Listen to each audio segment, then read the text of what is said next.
everybody. My name is Andrew Valinas, and I'm the Executive Director of the Montana Renewable Energy Association. Thank you for joining us today. We're going to let people go ahead and just roll in, but we've got a great lineup of speakers today, and in the interest of time, we're just going to dive right in, and we'll let everyone catch up as they will. So a couple quick announcements. First of all, thank you all for joining, of course. Second of all, please remember to mute yourself and turn off your video so that we can have the focus on our presentation and our speakers. We will have a curated question and answer session at the end. So go ahead and submit any questions that you have throughout the webinar using the Q&A feature, and then Kyla and I will go ahead and monitor that throughout, and then at the end we'll have just a larger discussion. We set plenty of time aside at the end to do that. So we look forward to your questions, but please submit them and hold them until the end. Without further ado, we'll go ahead and dive right in. As I mentioned, my name is Andrew Valinas. I'm with the Montana Renewable Energy Association, and we're here today to talk about solar-powered transportation options here in Montana. Kyla is going to talk a little bit about the project and kind of the report that we published, and what I'm going to do first is give you a little context for that discussion and kind of the opportunities that we're seeing for both solar and electric transportation and the synergy of the two over the past few years and looking into the future. Then, like I said, I'll pass it up to Kyla, who's going to talk about the report, some key conclusions, and some of the analyses that we worked on. And then we're very excited to have two different case studies to present today. One will be presented by Brian Ross with the Great Plains Institute, talking about their work in Minnesota. And then we'll bring it back home here to Montana. We'll have Jennifer and Colin from Mountain Line Transit in Missoula talk about their deployment of electric buses. Then, like I mentioned, we'll have Q&A, and we'll wrap it up before we let you go. So diving right into the context for the discussion. The reason part of this project came about is because there were a lot of Montana communities that were interested in solar and electric transportation options, whether it was their transportation plan or their growth plan or their energy goals or whatever it was. There was a lot of motivation and interest in Montana communities in looking at both electric transportation and solar kind of separately, but of course there are a lot of synergies between the two. So in particular, there are ways that solar can enhance the benefits of electric vehicles. First and foremost, we talk about resiliency. So powering electric vehicles with local solar, local storage options, you know exactly where that power is coming from, and it's pretty regular, and just flows right into the vehicles. In particular, with electric vehicles and all electric vehicles, there's an opportunity there to really support them during blackouts. And of course, with backup storage, that goes even further. But there are opportunities, assuming that you set up your charging correctly and obviously in coordination with local laws and regulations. But you could be able to continue to charge your vehicle during blackouts or any other scenario like that, which obviously when you're working with an electric vehicle, if you're concerned about range or the status of your battery and getting home from work, or getting to the grocery store, or whatever it is, if the power goes down, you still be able to charge the vehicle just in case. Another important benefit is that it provides a clean fuel. Solar, has zero emissions from the energy produced, so pollution and emissions reductions. Importantly, this is influenced by two main factors, being the influence of the supply mix and whether or not the vehicle is directly or indirectly charged. So an electric vehicle is really only as clean as the electricity that you're putting into it, right? So if it's powered with a high emission electricity from the electricity grid, then you'll still have emissions. If it's powered directly with solar plus storage, then you'll have effectively zero emissions. In either case, it may be necessary for the owner of the vehicle to own and retire the renewable energy credits, the RECs associated with that electricity. But so long as you do that, you can either directly offset those emissions or you can virtually offset those emissions, depending on the charging setup. And then, of course, fuel cost savings as well. This is going to largely depend on the cost of electricity in your area, or the rate design. but the fuel cost savings, if you're charging directly with solar, can be significant. And especially if you're charging with solar and storage that you own, then obviously, once you pay off that investment, that's the great thing about solar, it will continue producing after you pay for those solar panels, and that energy is effectively free. Solar plus storage can also, when paired with electric vehicles, can also have significant grid impacts. So this is a picture of what's known as the DEQ curve.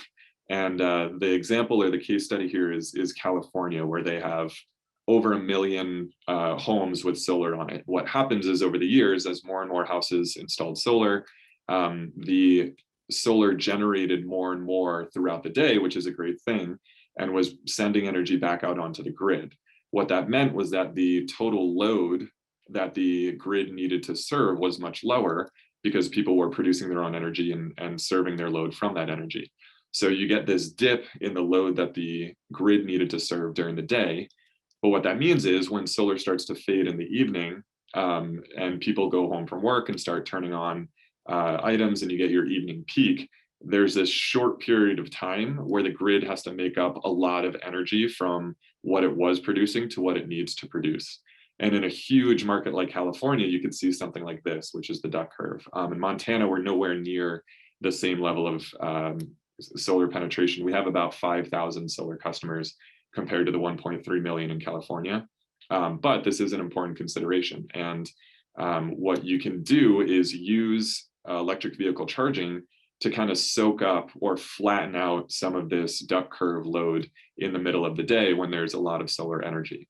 And Brian is going to talk more about this, so I'll kind of leave it there for now. But there are beneficial grid impacts to pairing solar and just integrating electric vehicles onto the grid, so long as you manage the charging properly and do it appropriately. Environmental impacts, I mentioned earlier. So thinking about comparing an electric vehicle to a conventional vehicle, as I said, that vehicle and the emissions are only as impacted as the as the supply mix behind it. So if you have a high carbon grid, your emission savings and pollution savings versus a conventional vehicle are not going to be as significant as if you have a low carbon grid. Or, again, if you're charging directly from solar plus storage, then you have effectively zero emissions. So the fuel mix of the grid, and to an extent, the timing of when you charge, could also impact the actual emissions from the vehicle. Another opportunity for solar and electric vehicle pairing is the availability of solar. Nationally, we've seen the cost drop 70% over the last 10 years alone. For households, we're seeing significant savings. Obviously, the cost of large-scale solar is declining as well. And here in Montana, we've seen 25% drop in prices just in the last 5 years alone, which is really significant. It's come down even more since 10 or 15 or 20 years ago. So we're seeing payback times in Montana for your typical residential household rooftop solar system of about 10 to 15 years. And 10 is kind of like the industry golden egg. If we can get to 10, we're doing great. And there are a lot of systems in Montana that are paying itself off in that time frame, which is really exciting. So solar is becoming more accessible, more available, and even more cost effective than it already is for all types of households and consumers. And electric vehicles are as well. So this graph only goes through 2018. But as you can see, there were over 300,000 US EV sales in 2018, and that made up 2% of the market share. And while that might not sound like a very large number within of itself, that was an 80% growth over the year before.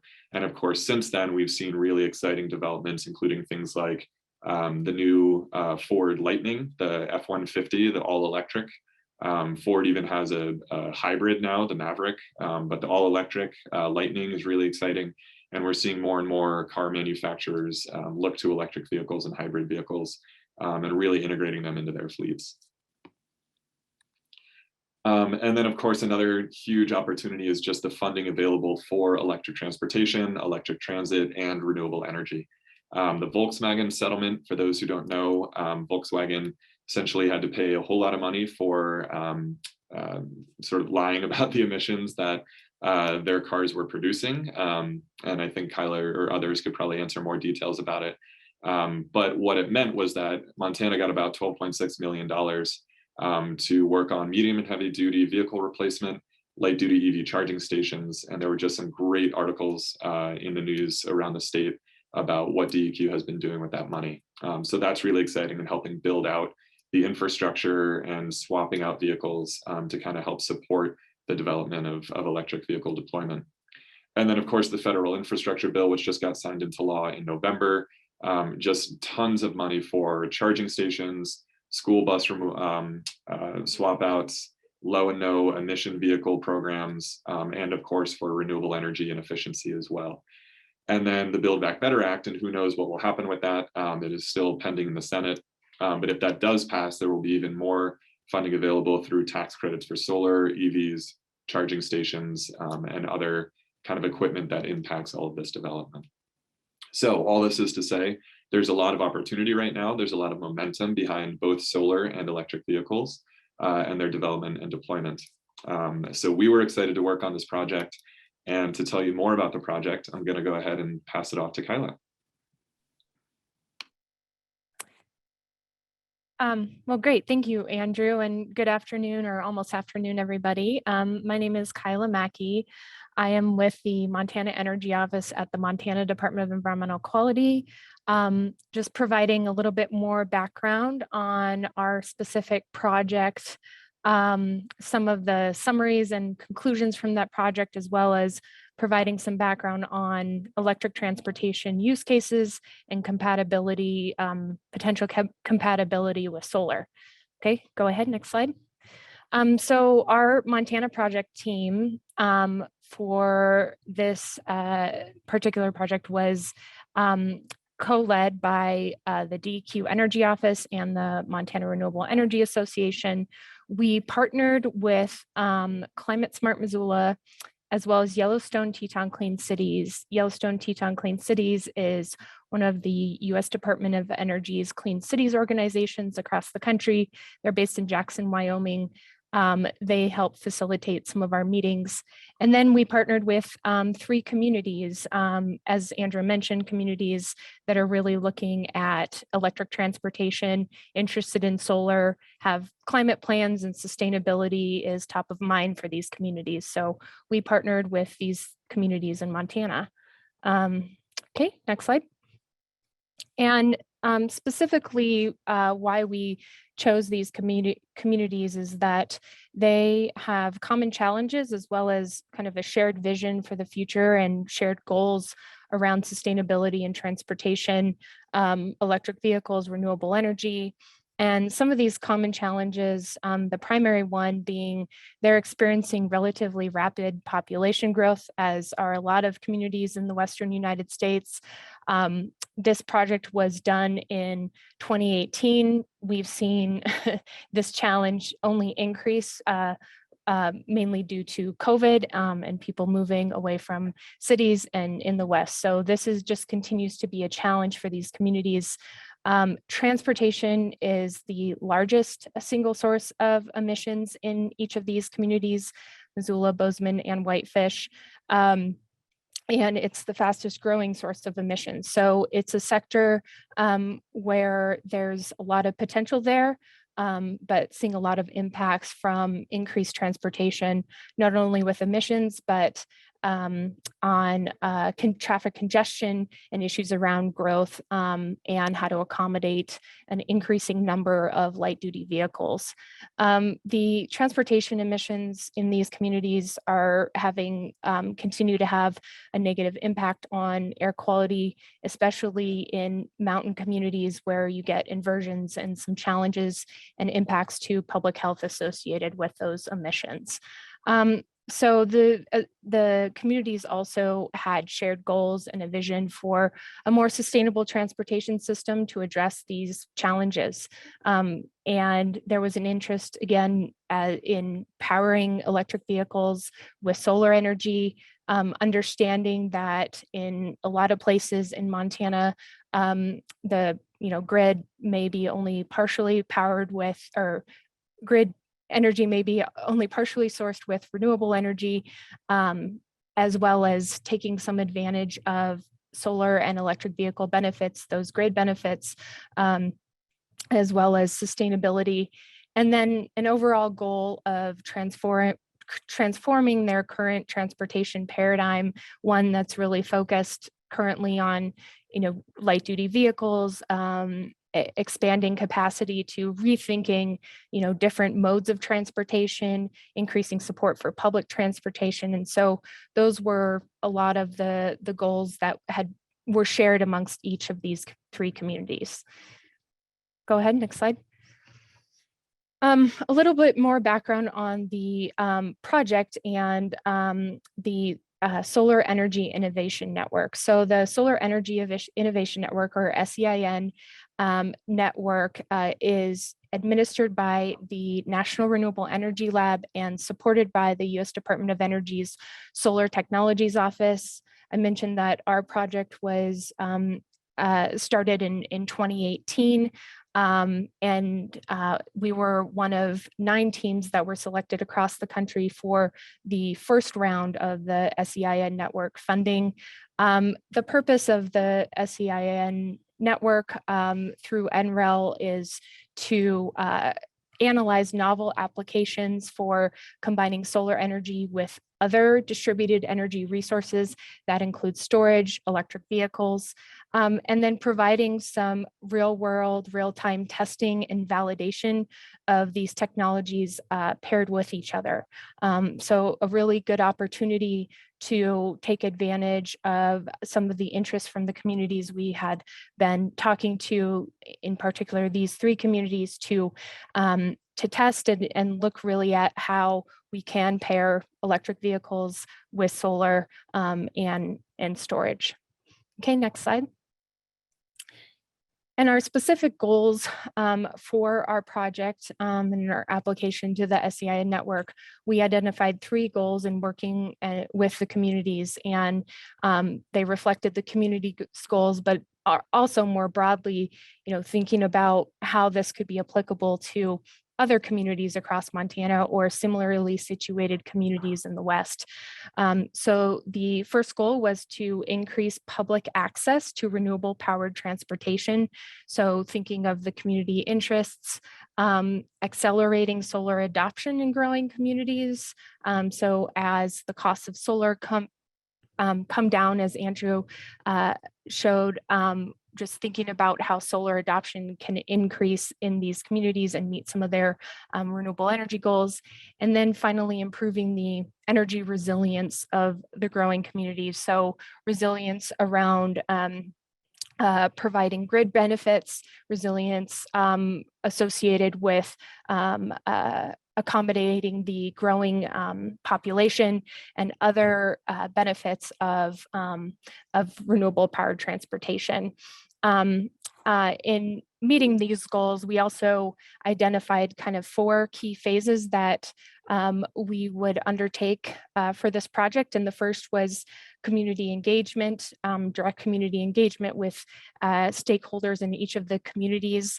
And then NREL provided the technical analysis for the project and was facilitated with the support from the Rocky Mountain Institute, provided taking a deeper dive into the analysis on and looking at solar storage and electric vehicles, and then stakeholder engagement. So actually this webinar today is part of that 3rd phase, which is engaging with stakeholders on outcomes of the technical analysis and project and reaching directly back out to the communities.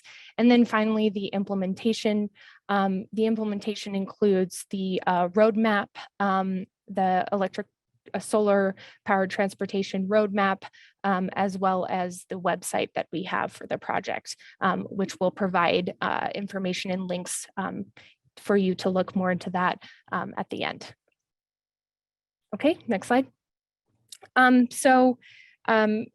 In reaching out to the communities and realizing that not all electric transportation is created equal when it comes to how well it pairs with solar energy and storage. So we took a step back and wanted to work with communities to prioritize which electric transportation use case they wanted to focus on, and which use case met the community's goals.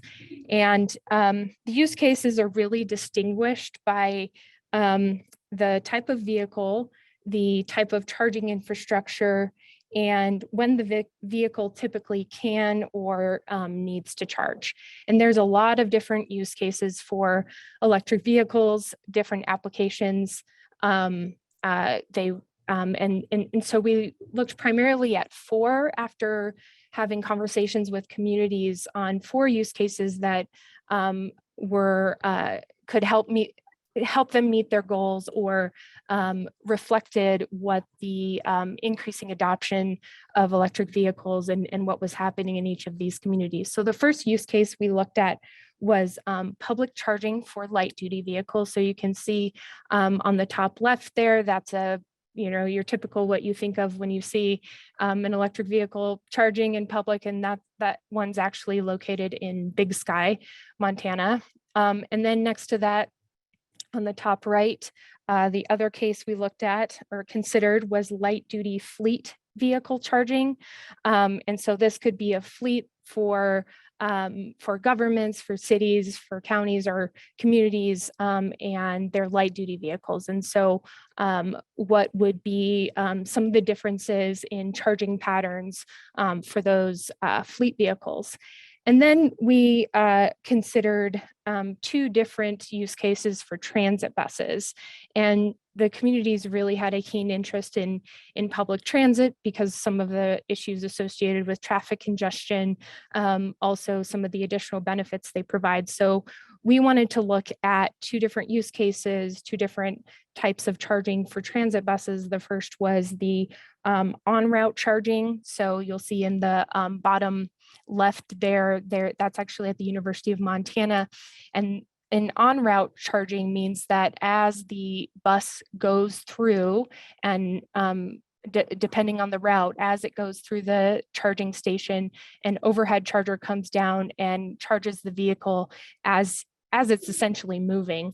And so it can move through and get a quick charge. Those usually are very high capacity chargers, at least 350 kilowatts. And so that was one use case we considered.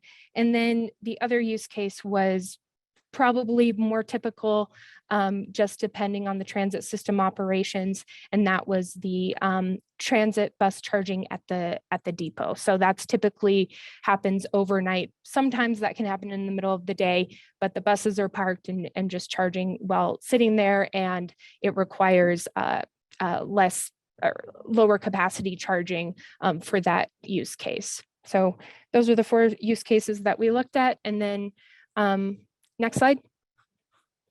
Looking a little bit more in detail at some of the benefits of the 4 use cases, and maybe some of the trade-offs as well. So this table just shows how each of the 4 use cases achieves the benefits that are listed across the top.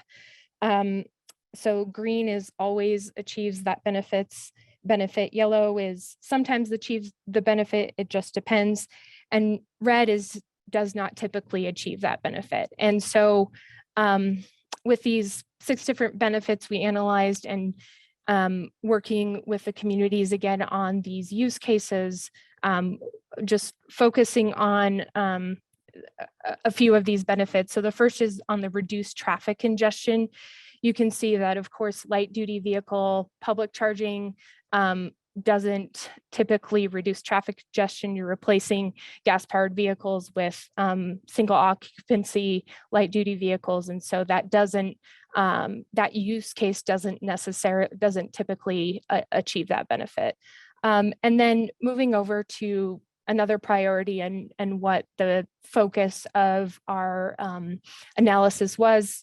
Another focus of the analysis was the renewable energy co-location. And primarily we're thinking solar here, but also thinking about storage and whether that is complementary with each of these use cases.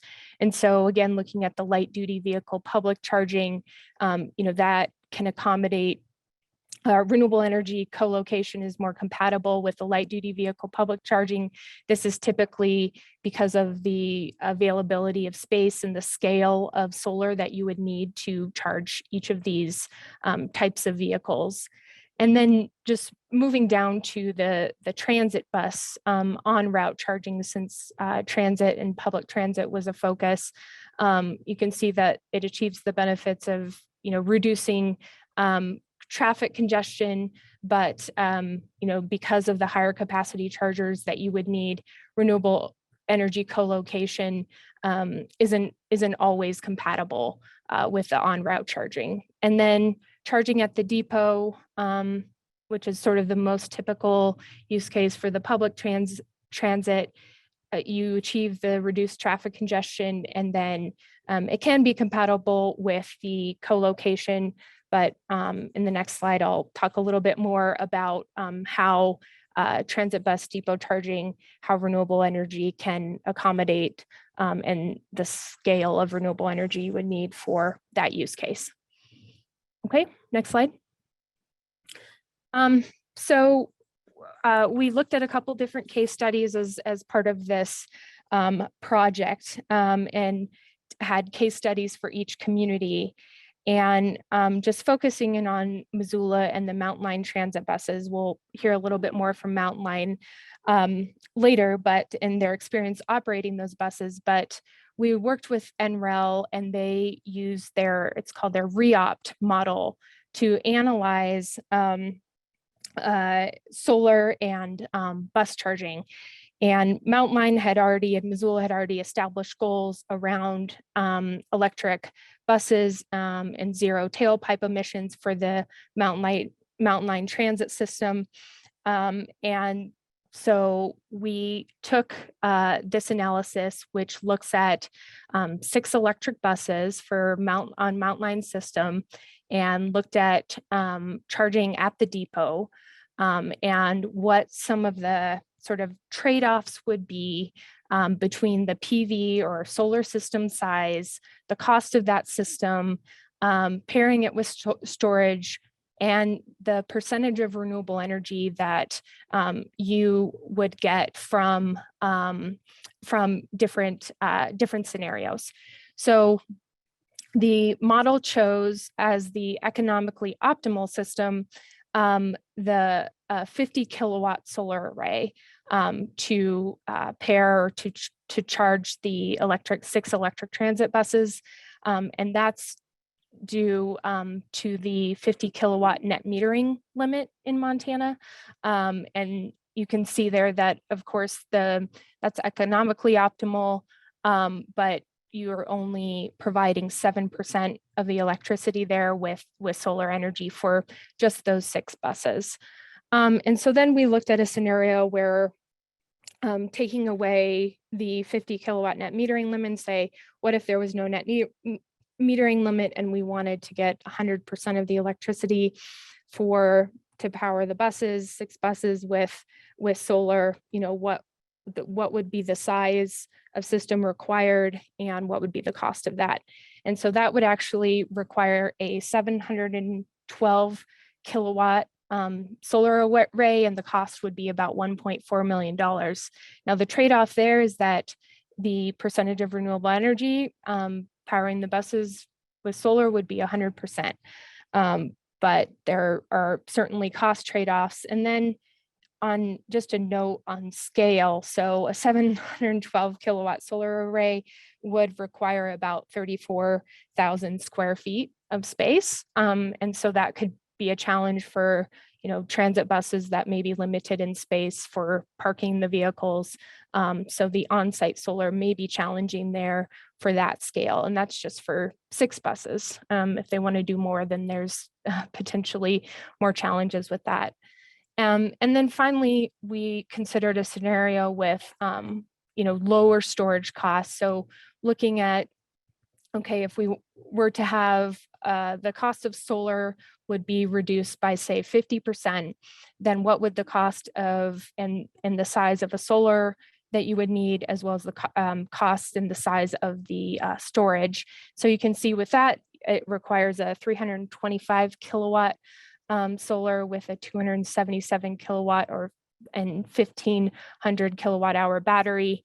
And the percentage of renewable energy you're getting there would be 46%. There are actually, with that scenario, there's also demand charge savings. And so demand charges, and Mountain Line's going to go into this a little bit on some of the challenges with demand charges and the buses, but it's actually an extra fee that's based on your highest demand or highest use per month. It usually applies to commercial and industrial customers. And it can be a challenge and increase operating costs particularly for public transit buses.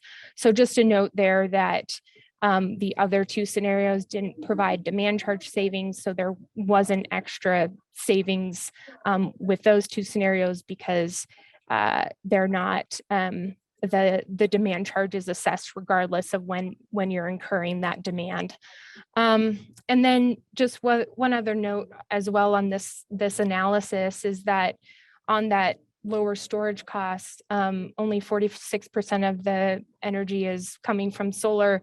The rest, of course, is coming from the grid and guaranteed, but the grid mix, at least for Northwestern Energy, is about 60% carbon free. So that may be something that can factor into the sizing of the solar system if you're looking at reducing costs or getting some savings from demand charges with that solar and storage pairing. So that was just one kind of result of multiple analysis that NREL had done for each of the communities, but just provides an example of some of just the trade-offs between percentage of renewable energy, cost of the system, and whether you're seeing any operational savings through demand charge benefits. Okay, next slide. And finally, just some key takeaways for our project. There's a lot more again in our roadmap report that's available with the website. But the first is that the use case for the electric vehicles and transportation and charging location determine how feasible it is to co-locate solar and storage with those vehicles. And again, utility rate structures do have a direct impact on EV operating costs and the savings that you might see from solar and storage applications. Rates are particularly, just emphasizing that they're particularly impactful on electric transit operating costs. And there is a trade-off between again, the amount of solar energy or renewable energy that's charging the vehicles and those system costs that were demonstrated by that Mountain Line Missoula case study. And finally, the emissions reductions and grid benefits are highly dependent on the use case as well, the utility resource mix, what's their current portfolio look like, and the timing, as well as the location of where you're charging. So those are all important considerations to take into effect. So the next, we're going to have Brian Ross. I'll hand it over to him. He's Vice President of Renewable Energy with the Great Plains Institute, talking a little bit more about a light duty vehicles and solar case study in Minnesota. Brian?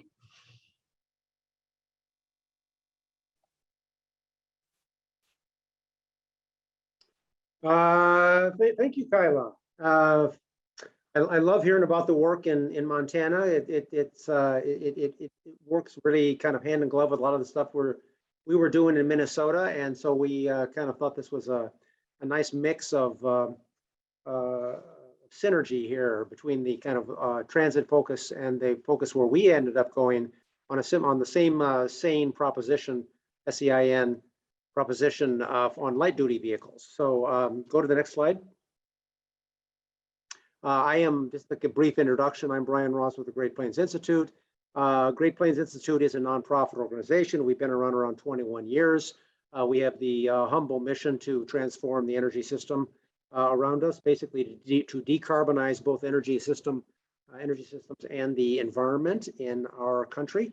And we have a number of different programs where we work doing that, from working at the building and energy efficiency level in communities, and working with electric utilities and regional transmission organizations, working to decarbonize the transportation sector through electrification and biofuels, and then also we're looking at carbon negative solutions such as carbon capture and storage and how that might fit into our portfolio of systems. I am the Vice President of Renewable Energy, and so I was looking at this combination of solar and EV charging. Okay, go to the next slide. This project, kind of similar to the what Kyla and Andrew were talking about, started basically as a result of some work that was done by the state of Minnesota to meet our greenhouse gas reduction goals, where we had some of the more earlier adopted and aggressive decarbonization goals in the nation, and we did in Minnesota. And our Department of Transportation, realizing that transportation had become the largest sector of emissions in the state, did a study about how do we accelerate electric vehicle adoption. This is a study that GPI helped put together with our Department of Transportation. And the overall goal to get to, in terms of kind of setting this vision in place, was to achieve a 20% market penetration of electric vehicles in the light duty fleet in Minnesota by 2030, which is a very aggressive goal. And looking at a number of different check marks there, you can see about what needed to happen in order to support that. And the fourth one specifically was prioritizing renewable energy to charge the EVs, because the analysis done at the time in 2018 was that if all we did was electrify the fleet, and achieve that aggressive 20% market penetration, we would not meet our greenhouse gas reduction goals, because even though the grid was getting cleaner, it was not going to get cleaner enough to have a 20% market penetration actually reduce transportation emissions sufficient to meet our goals. And so we had to basically say we need to directly connect vehicle charging to renewable energy in order to kind of to achieve that goal. Can you go to the next slide? And since that report came out, we have come out with a few other initiatives and additional studies. The Clean Cars Minnesota law was passed, put in place by the Walz administration, that will accelerate, starting in 2004, the market options for EVs and clean transportation options in Minnesota. And then we did a lot of further work on decarbonizing transportation in Minnesota, looking not just at electric vehicles, but also at mode shift and other things, in order to kind of achieve those decarbonization goals, which largely confirmed a lot of the earlier findings that we had about the EV component, and kind of put an added emphasis on why we needed to move forward in terms of kind of looking at opportunities to kind of couple these two things. Okay, next slide. So the Minnesota SEIN team was ended up being very big. We knew we had to get to a lot of stakeholders, because this was a concept, this coupling of solar with EV charging, which people had a hard time understanding. And so we knew there was going to be a lot of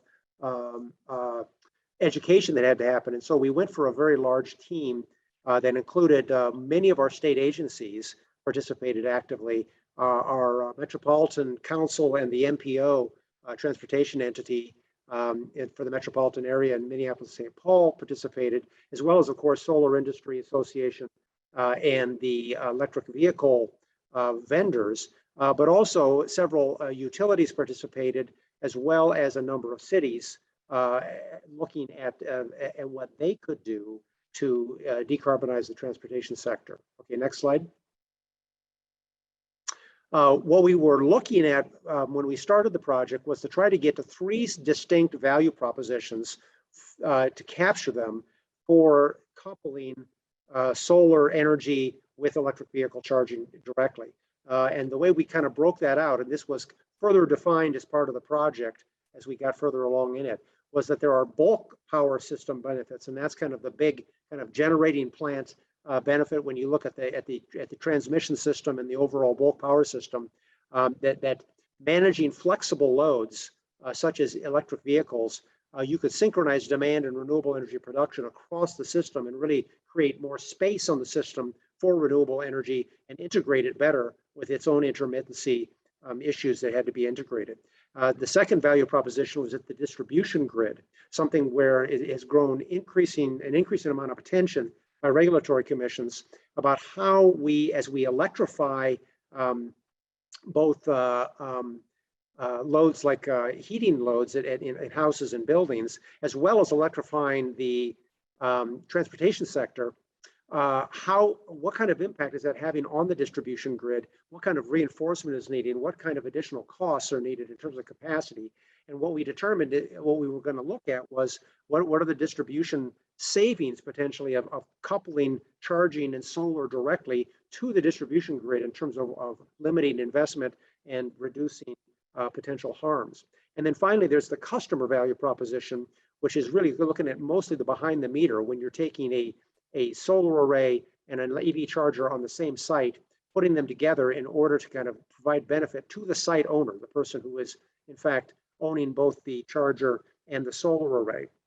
And what we ended up doing in the SEIN project was focusing primarily on number 3, because that was where the distribution, that was where the actual market decisions are being made about whether to deploy solar or whether to buy EV or EV chargers was happening at the customer level. At the distribution grid and the bulk power level, of course, utilities and the state and other entities can provide incentives and encouragement, but they can't actually force people to make those purchases. So we kind of looked at what was the value proposition first for the customer, and then we also did some looking into, and we have since the project ended, done a little bit more investigation on the distribution grid side. Okay, next slide.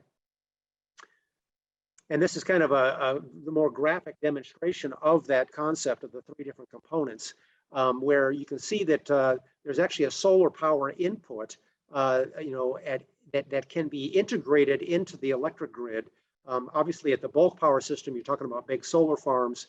At the distribution grid, you're talking about some larger commercial operations, but typically what we would call something like a community solar project, where you're integrating something that, directly into the distribution grid rather than transmission.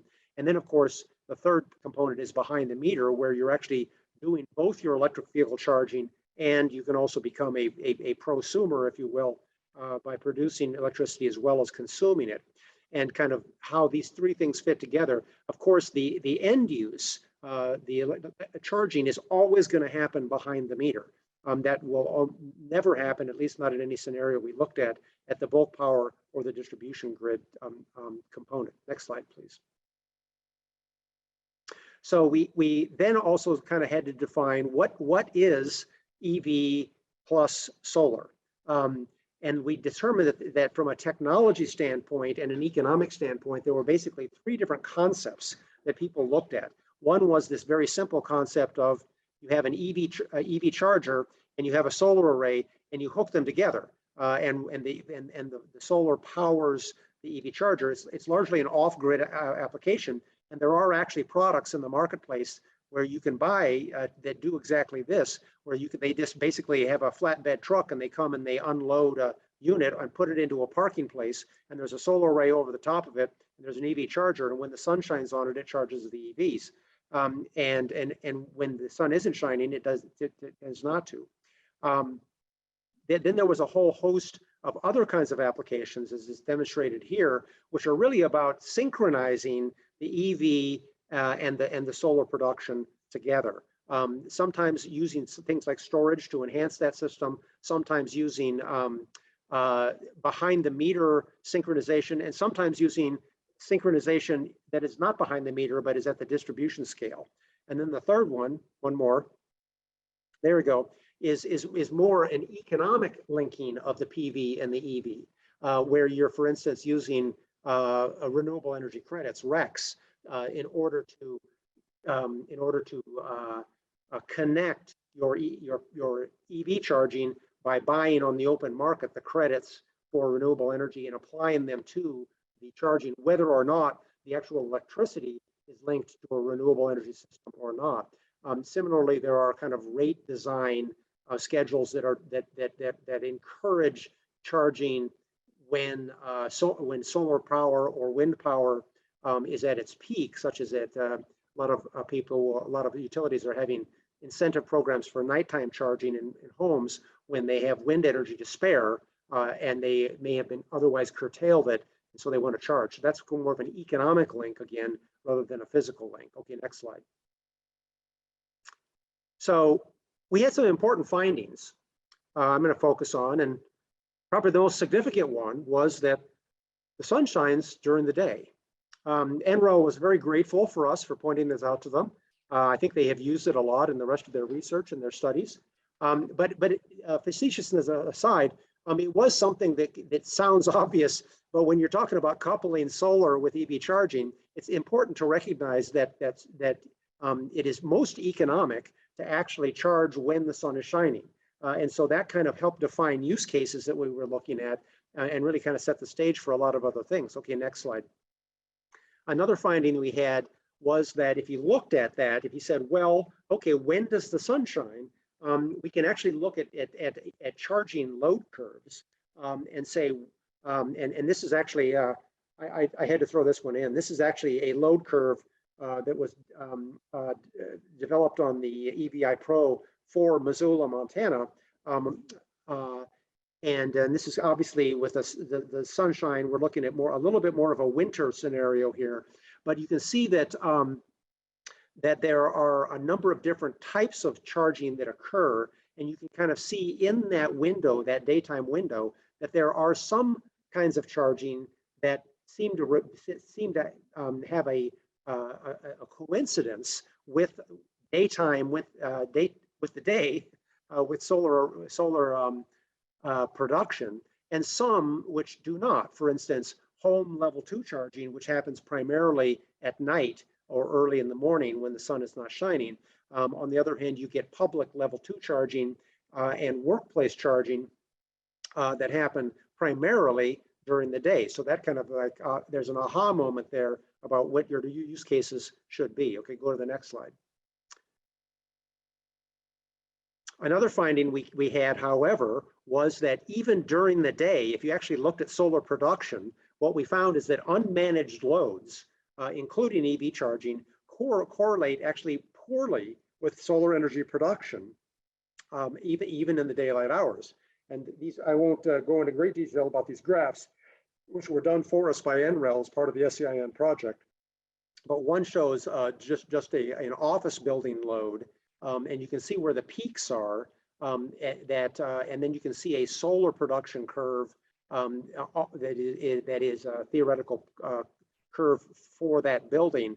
And you can see that the peaks of the solar production and the peaks of the actual office load do not match very well. And the graph on the bottom does the same thing for EV charging. And you can see that it looks a little closer, but actually if you look at where the peaks are, because they are very sharp peaks, they don't coincide very well. And this was all done with some fairly sophisticated modeling that NREL came up with to mimic real life conditions. But we had this dilemma then, is that we can't simply turn on the PV and turn on the EV and expect them to be coincident and capture benefits. Next slide, please. But the good news is that we determined that a very moderate load shifting of merely 1 or 2 hours creates a match between workplace charging and solar production. And it also does the same thing with a lot of the public charging, level 2 charging kind of use case as well. Now, similar benefits can be achieved by increasing solar capacity absent which I'll go into in just a minute, absent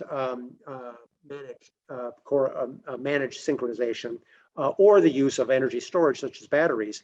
But both of those are fairly expensive, and the management of EVs charging in order to correlate with solar is actually very affordable.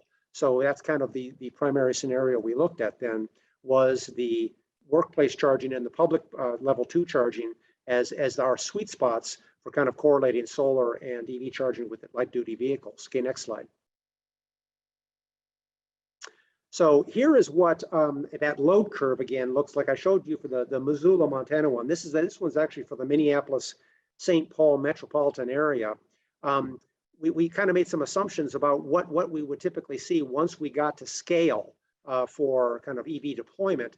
What we said, what's 10,000 EVs across the metropolitan area, which is not a terribly large number, but it is kind of getting up into the realm of where we want to be. We assumed that only 75% of people would have access to home charging, and that's actually a critical assumption that changes dramatically what the load curve is. We looked at, but most of these would be battery electric rather than plug-in hybrid, and that this curve, what we're looking at here, is an unmanaged curve, so it doesn't incorporate into the scenario any kind of load shifting. By moving, it says when someone plugs it in, it starts to charge, and when it's full, it stops charging, and that's kind of what happens. So this is kind of the load shape that we see, with a big bump at early in the morning when people plug in at public chargers and at work, and then an even bigger bump, of course, in the evening when people come home, and recognizing that 80% of all charging is going to happen at the home rather than in public, workplace, or DC fast charge. Okay, go to the next slide. And so what we did was then look at just the workplace charging. So we said level 1 and level 2 workplace charging. We segregated that out as our sweet spot for kind of coupling solar. And what you're looking at here is the coincidence of workplace charging and solar production in Minneapolis in an unmanaged scenario. So you can kind of see and I think this is, what did I say, 10,000 vehicles. You're seeing a peak load approaching 5 megawatts at somewhere around 9 a.m. From that fleet of vehicles, while the solar production, of course, doesn't peak until 12. And actually, since 9 a.m. in the winter time, it would be, in the summertime is going to be actually 8 a.m. for daylight savings time, and solar peak is going to be at 1 o'clock. The spread is actually even worse than it shows here. But you can kind of see the mismatch of these two things, even though this is the sweet spot for charging. Okay, go to the next slide. So what happens if we manage the workplace charging in order to try to synchronize it with the solar production? Well, the first thing you'll notice is that this curve is a lot shorter. We have gone from a almost 5 megawatt peak demand to going down below 3 megawatts for the same cars and the same situation, just by doing managed charging. And this, the tool we were using, the EVI modeling tool, it doesn't allow us to synchronize completely with the solar, but what it does allow us to do is to look at spreading the charging evenly across the day, which is very close to a solar production. And you can see that in this case, not only did we dramatically lower the impact on the grid by going to a managed charging or a solar synchronized charging in this case, but the peak of the demand and the peak of the solar are very close. And if we actually solar synchronize them, they would be almost perfectly aligned, and they would, and also the entire load curve would fit underneath that solar production, at least in the summer solar kind of production scenario. Obviously in winter, it's going to change. You can go to the next slide. So really what we found was that we had an opportunity from solar and an EV charging. And the next thing was, so what? Are there enough opportunities? Can we actually get to scale here where we can have a market transformation effort for coupling solar and EV charging? And so we actually did some analysis, land use analysis, where we looked at what are the opportunities to actually looking at existing surface parking lots and how large they are, and whether or not there were opportunities to actually install kind of solar carport or similar systems that would be coupled together. What we found is with a complete analysis, land use analysis, is that surface parking lots associated with daytime uses are quite abundant. which is hardly a surprise to any land use planner, but it is something that's kind of startling, the amount of surface area that was available to do put solar on top of it and charge underneath it. And not only that, but the surface lots tend to be located near transportation corridors in the metro area. So we had an opportunity to do that.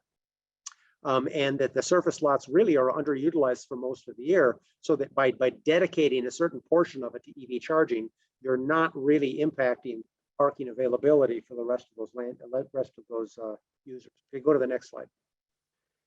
We actually calculated what that meant if we translated 5% of the stalls, of the existing parking stalls in those surface lots to a solar plus EV scenario. And 5% is actually quite reasonable by what most cities are doing now that are requiring EV charging as part of parking.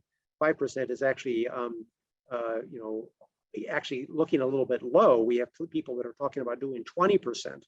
But if we just assumed 5% of the stalls were going to be solar plus EV, we're going to add in the metro area about 267 megawatts worth of solar across the metro area. Now that's not for the total need of the metro. That's just a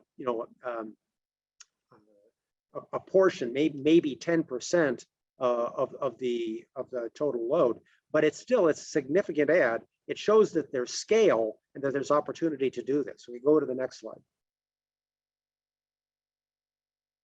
So what we kind of looking at our use cases, what we discovered is where are the sweet spots for doing solar plus EV for light duty vehicles, the most promising use cases. And we did look across 8 different use cases, including some of the same ones that the Montana team did. We looked at home charging, we looked at EV buses, we looked at several different kinds of charging scenarios for different kinds of land uses. But the 4 characteristics that made them that kind of defined our use cases was site.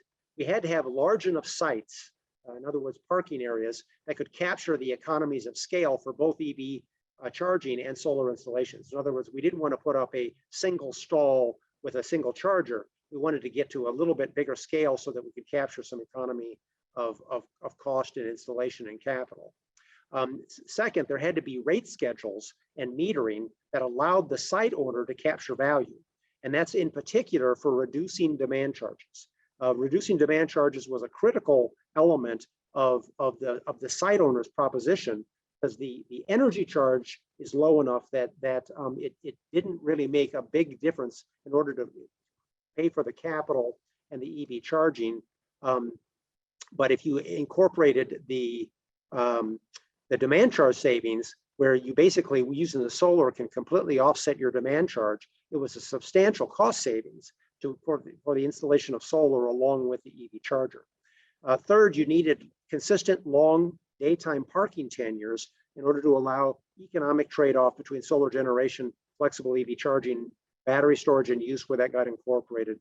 And someone going to the coffee shop and sitting for an hour or two is sometimes a use case that makes some sense, but really what you need is to be able to be sure that you can move that EV charging across a couple hours of time. And for that, you need someone who's going to be there for 4 or 5 or 6 or 8 hours. And that's workplace charging and public charging in some instances. And then third, in order to get we needed to have something that had widespread opportunities for deployment in order to meaningfully affect the market and the greenhouse gas emissions. So that was our workplace charging and our public charging kind of scenarios. We go to the next slide. And this is kind of the final thing that we looked at a single site, and this is we actually tested this technology of synchronization on our own building, where we had 3 EV chargers and a 30 kilowatt rooftop system that we virtually synchronized. And we said, how much is a 30 kW system enough to charge our vehicles? And what you see down below is an actual load curve from one day, where we had 3 different vehicles charged at different points during the day. And we discovered that the yellow curve, or I'm sorry, the orange curve, is the actual recorded output in the summertime, and where you can see that the solar output easily met the entire demand from those 3 chargers. So we actually didn't have to, except for one brief period of time, we didn't have to synchronize at all, because the summer charging was sufficient to meet that.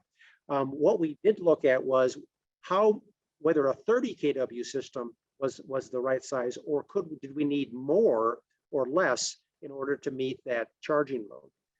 And so in the summertime, we actually figured that we could have gone with a smaller system, a 25 kW system, and still have met the charging load for that EV charging, and completely taken care of any kind of demand charge that the customer would have faced for the EV charging. Okay, next slide.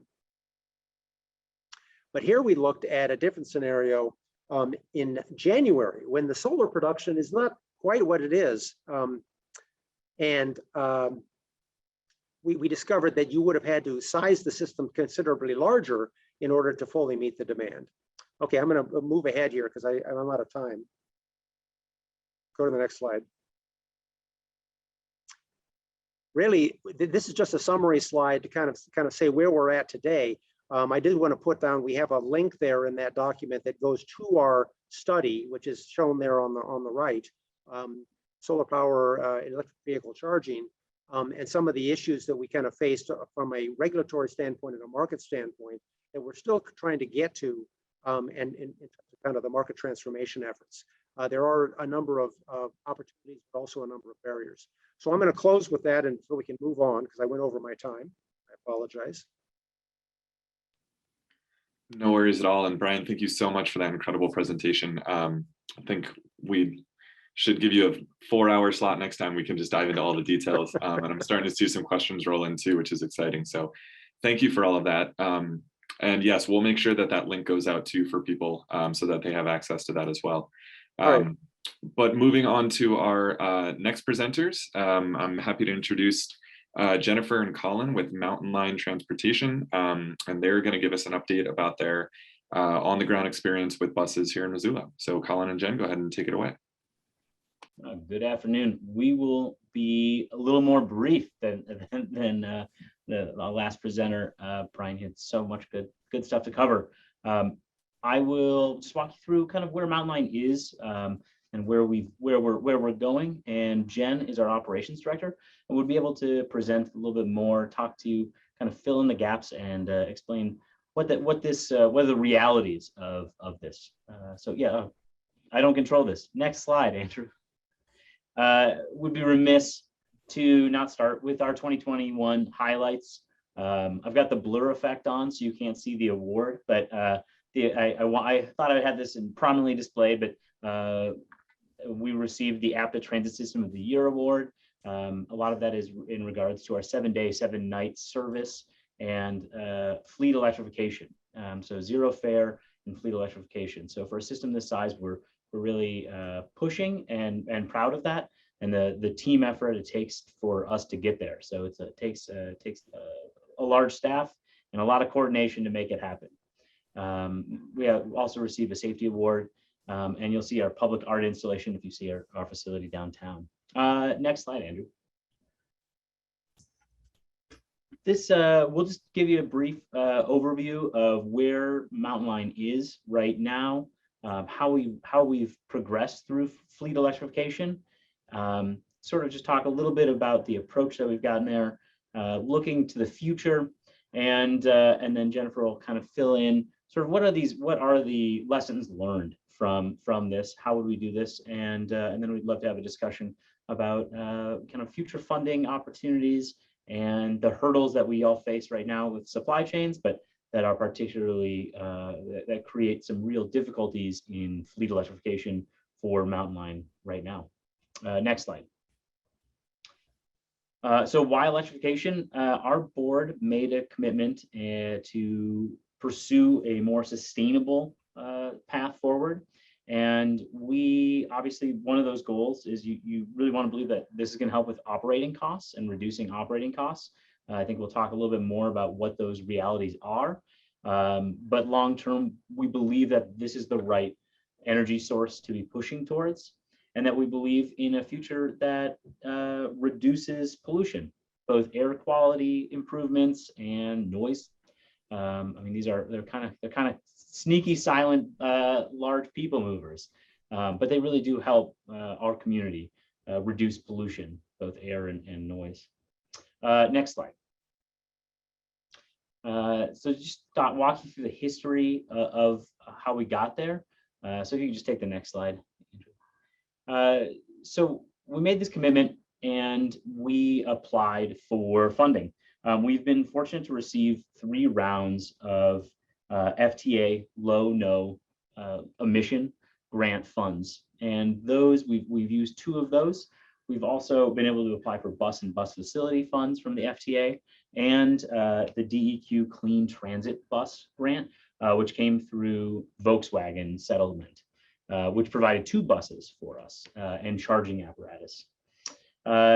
So this sort of walks you kind of the roadmap of how we work through there. You'll see that in the procurement process, we made an application for a grant, had money on hand, and in order to procure and purchase these buses, that was a tighter turnaround. That procurement was under 2 years for a bus to actually arrive in Missoula and start work and service. So in 2019, we were able to start rolling out our Proterras, and we made a resolution. The board made a resolution in 2020 that we're setting our goal to be 0 tailpipe emissions by 2035. And part of that, and the largest part of that for us, is our fixed route fleet. So those are our large 35, 38-foot buses that generally you see on our routes. Those are on our rapid routes, our routes 1 and 2, and the balance of our routes. We obviously have other services, paratransit, and we have other vehicles, service vehicles and supervisor vehicles that are out there that'll have to be incorporated into reaching that goal. And we're starting to look at what that looks like. One of the hurdles that we have here is that while there are fixed route buses, these larger fleet buses that are available, we're not finding the cutaways or what's used for paratransit. We're not finding those shorter ADA accessible buses to have the specs that we need to be serviceable and to actually hit the road. Technology is moving forward, and the bus manufacturers are moving forward in that, and we're eagerly anticipating some options that are starting to come online. And we also, we do also, a weird side note, we have a trolley that has been in service in Missoula for a long time, and we're finally seeing a trolley being manufactured, a bus trolley. An e-bus trolley is potentially hitting the market in the next couple of years. So we're seeing that there's an evolution of what's actually available. Those Proterras were the first buses available, so or some of the first buses available. So we're really early adopters and have learned significant things along the way. And so this kind of walks you through just the timeline of this year. We were able to receive 4 new Gilligs, and we just this last week have 2 new flyers. And the reason it's important to note the manufacturers here is that each manufacturer, each bus company provides different qualities, different services, capacities. And one of our next goals and tasks or projects coming forward is to really evaluate what those fleets options are and what direction we want to grow our fleet. So we're going to be able to analyze those fleets, that fleet from Proterra, New Gillig, Gillig, and New Flyer. Excuse me. Andrew, next slide. Let's do that. So I'll just kind of, this is an approximation, kind of showing you our process. In 2019, the first 6, these aren't exactly our colorways, and all the e-buses are Proterras, so not exactly right. But you'll see in 2019, we brought 6 on for our fixed route. We obviously do have some spares where FTA allows us to maintain spares to make sure operations are running. So there's obviously parts that are not included in here, and this doesn't include our paratransit.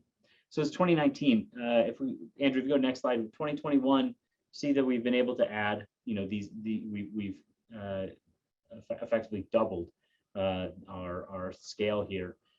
We have, if you go to the next slide, we have funding on hand following the study of our fleet and a fleet analysis.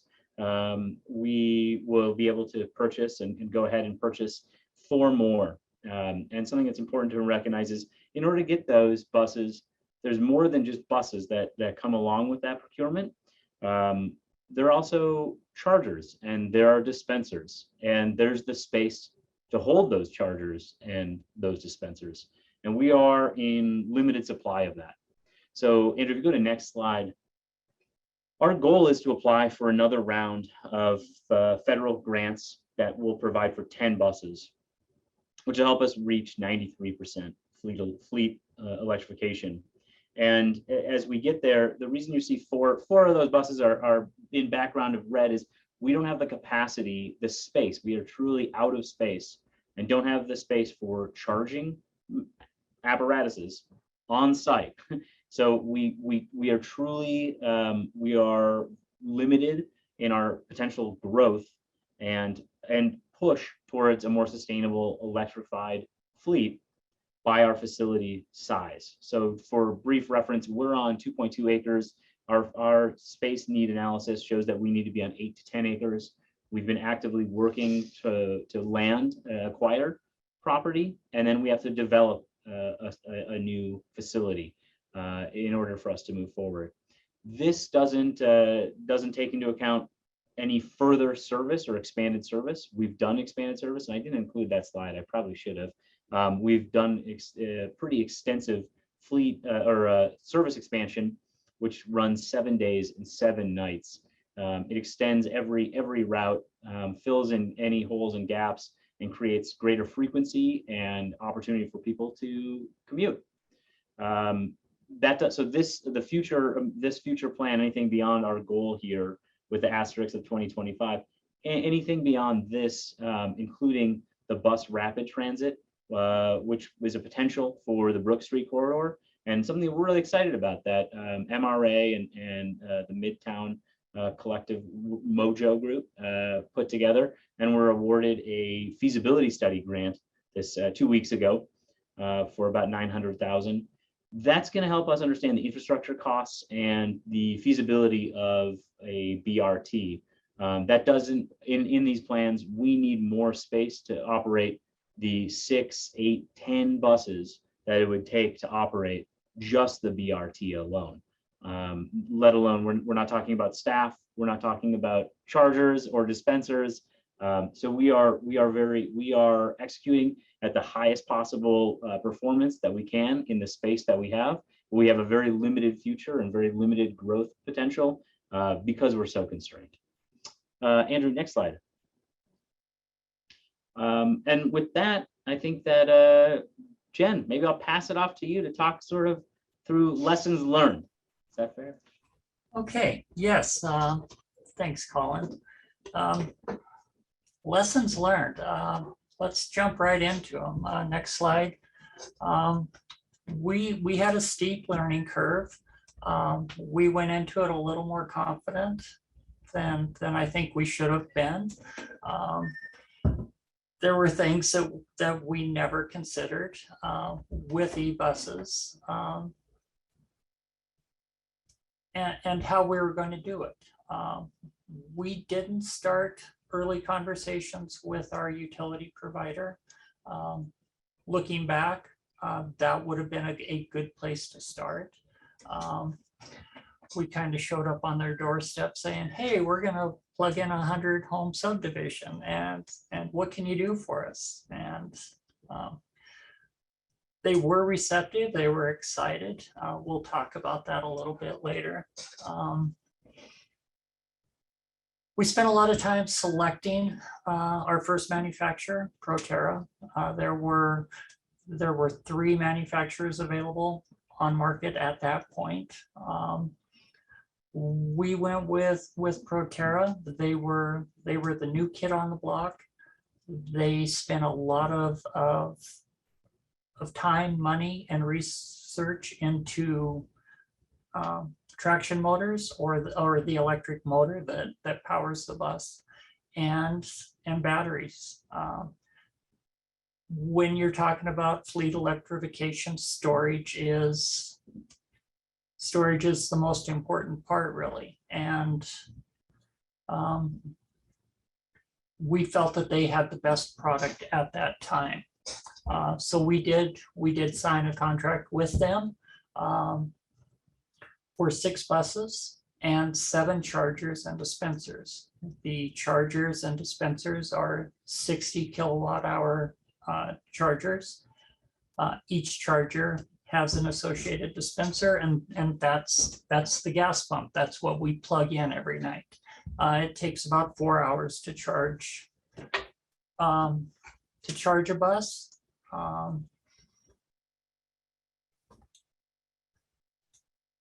The chargers are pretty rudimentary, as are all chargers. So when you plug in that charger, it starts charging immediately. So if you plug 7 buses in or 6 buses into 6 chargers, okay, sorry. If you plug those in, then you really start seeing those demand charges that everybody has been talking about.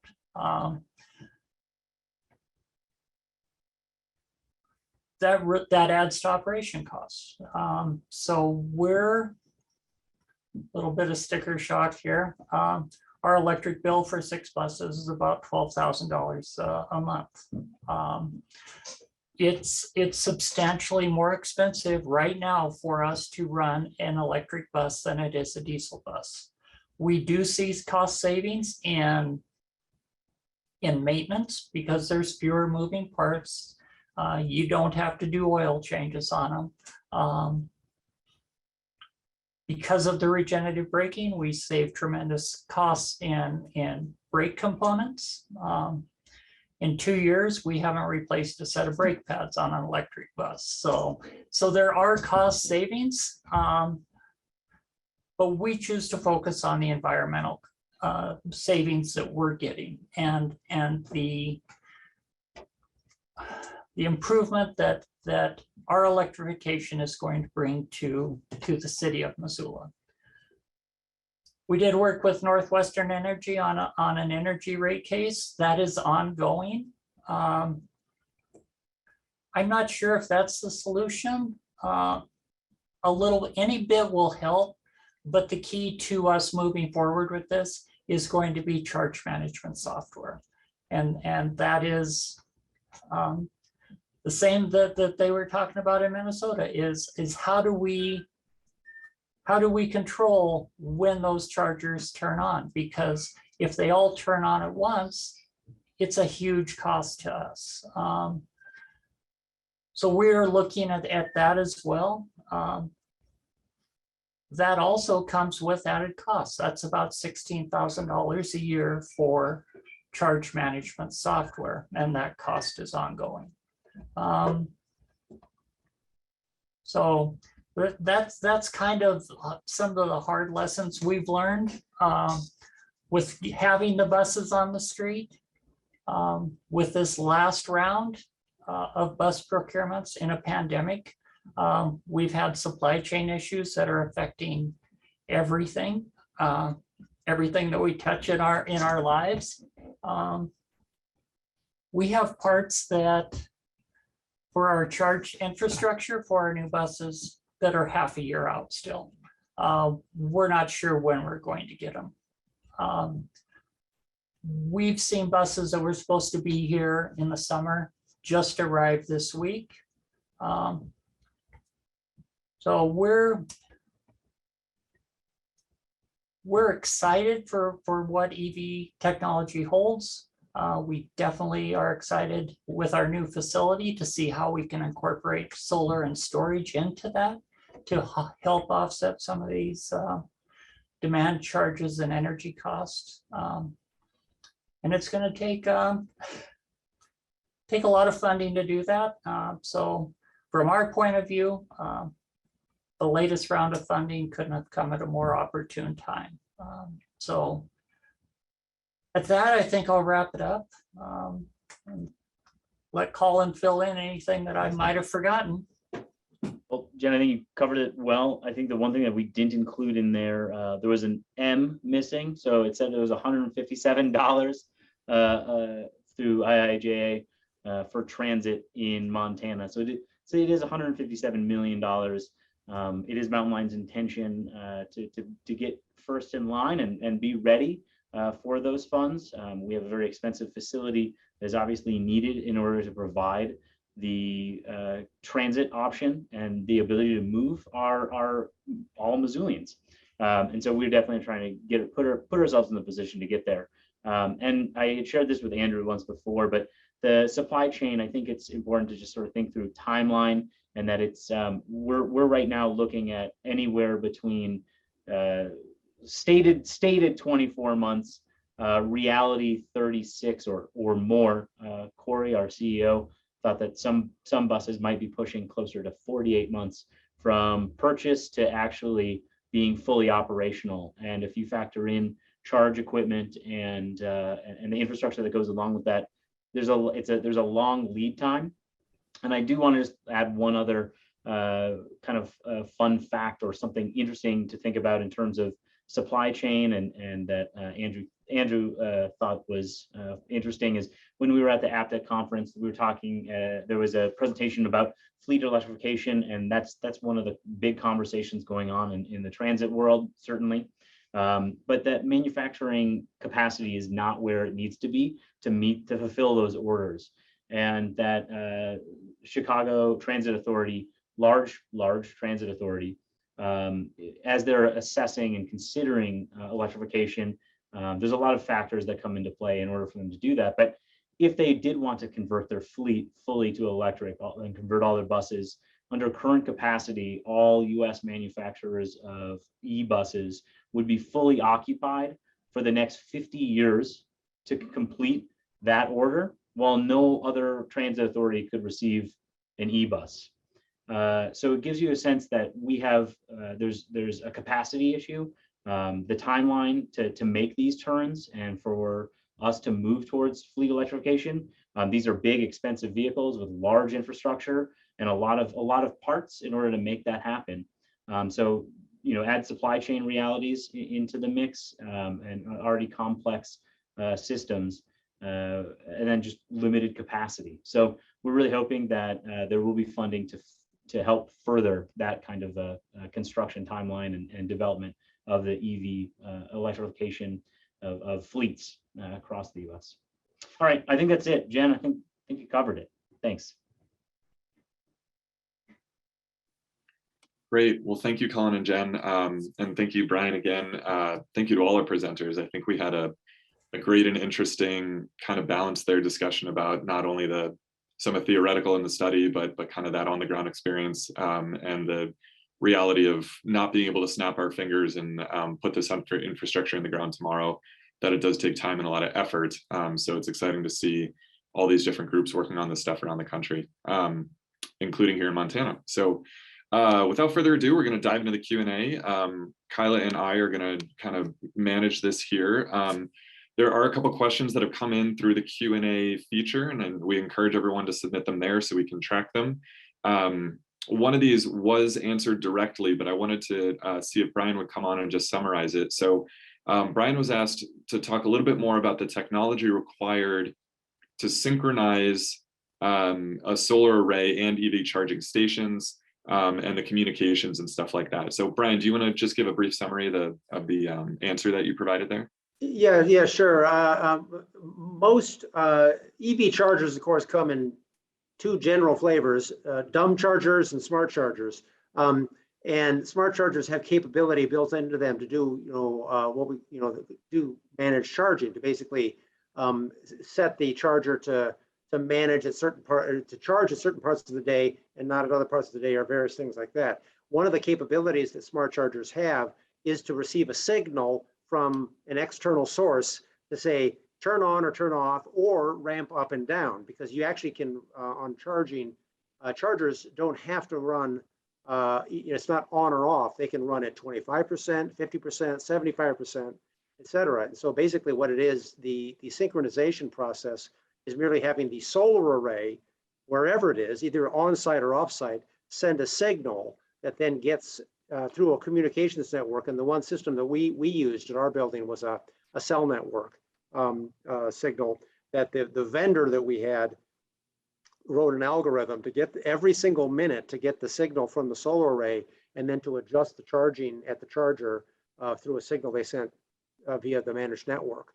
So it actually worked very well. We tested it,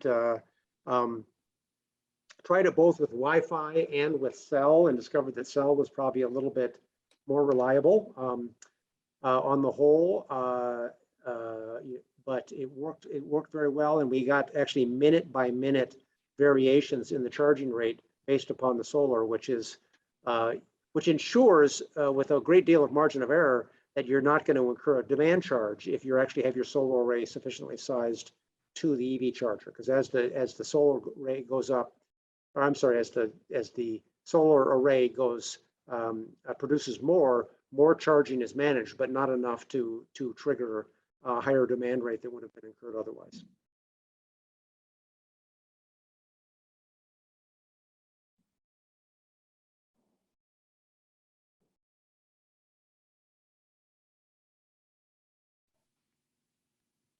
Sorry, I got caught on mute there. Thanks for that, Brian. Great. Let's see. The next question we had actually came in through the chat from Susan. Let me see if I can find it. Can you, Brian, this one's for you again. Can you talk briefly about what you mean by managed charging? Or yeah, Susan, if maybe that was already covered. Or yeah, go ahead. Yeah. Managed charging is something that gets actually a fair amount of play now. We don't see much talk about solar synchronization, which is distressing me. But managed charging is quite discussed, where EV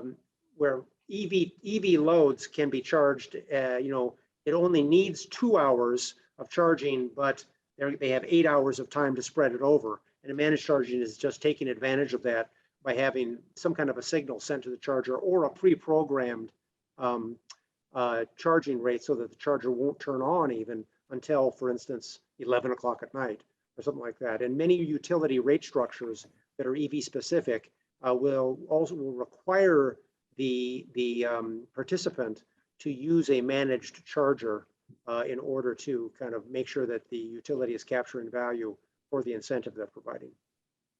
If hopefully that covered it. Yeah, I think so. Thanks for that, Brian.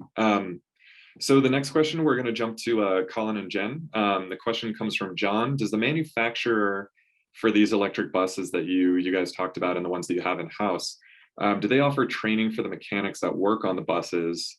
And has retaining trained mechanics been an issue, or getting your new mechanics up to speed? Can you talk a little bit about that experience? Yeah. So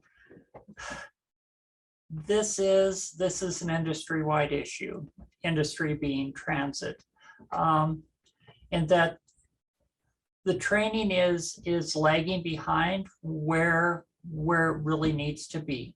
The manufacturers do come in, they do very specialized training with our current staff to get them up to speed on safety and procedures for dealing with both high voltage AC and high voltage DC that you find on the bus.